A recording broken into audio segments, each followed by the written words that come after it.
YXZ 1000R transmission service.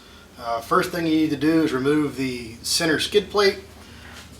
You can actually drain and fill the oil without removing the skid plate, but I'll show you why we're going to do the skid plate removal later. I'm not going to show you how to remove the skid plate because honestly, if you can't do that, you don't need to be doing this. First thing you're going to do is remove the cover over the ECU, and that's going to show you three plastic plugs. You're going to remove this one, remove this one, and remove this one.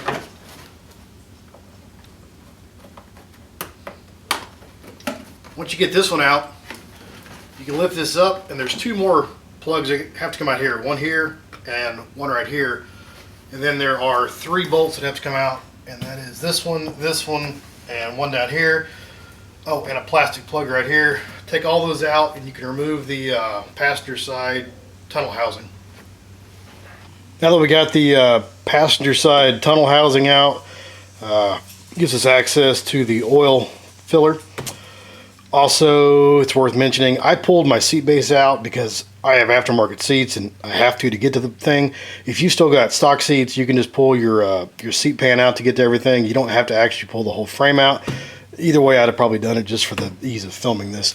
So anyway, passenger side, and then the fill plug is right here. And for fun, let's just see where mine's at.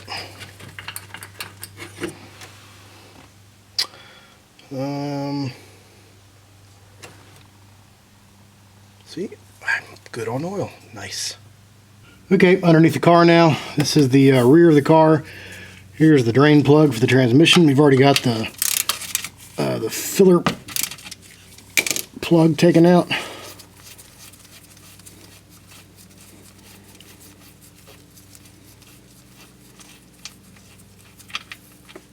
Get that drained and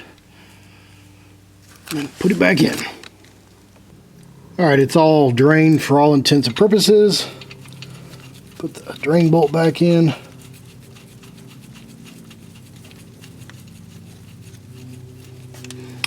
And this torques down to 20 Newton meters, which is 14 foot-pounds.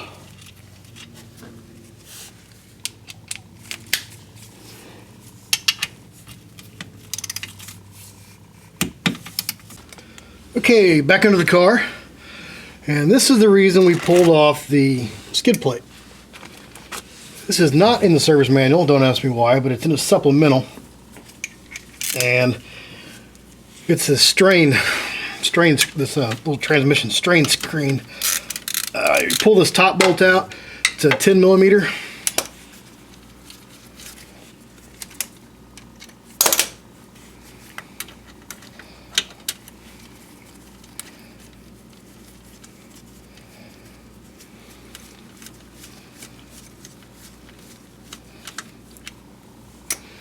And then you can just pull this screen straight out, theoretically. Once you go get pliers. Okay, take two. Transmission screen removal. Pliers. And it just pulls straight out. There's still a shit ton of oil that comes out. So, don't do what I did and leave the drain pan under it. Luckily I had some pads down there to soak it up just in case.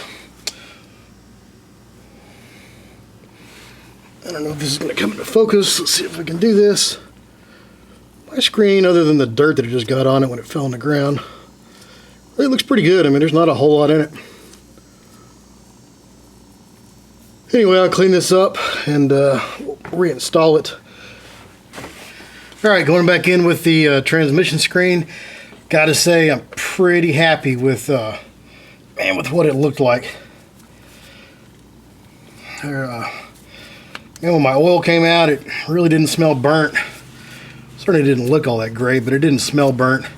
Transmission screen, once I got it out in the light, had a little bit of clutch fiber on it, really not much. It's all one metal piece from a gear, I would assume, little sliver, but really, man, not much. Pretty good.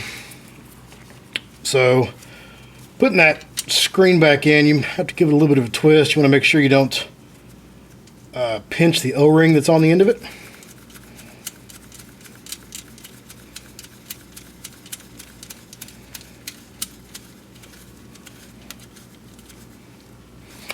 And like I said, this torques down to 10 Newton meters, a little over 7 foot-pounds.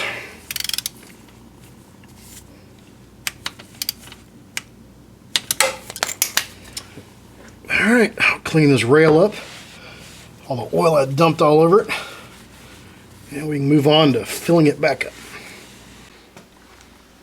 Okay, time to fill it back up. Book calls for 1.6 quarts. I don't think anybody wants to watch me fill it, but this is what I'm going to use. It's just 2050 Yamaha lube. Same thing I use in the engine.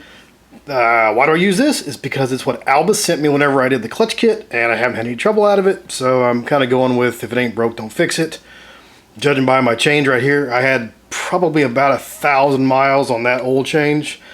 No burnt smell, really no particles on the screen, so something's working.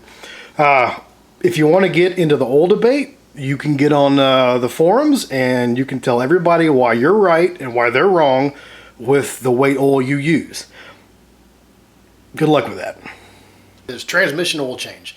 Put your dipstick in, check your fluid level.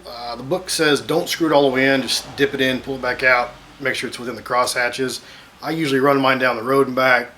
Does it really do anything? Probably not. It makes me feel better about it. Put the side panels back on inside the car, put your seat back in, put the skid plate back on, and you're done.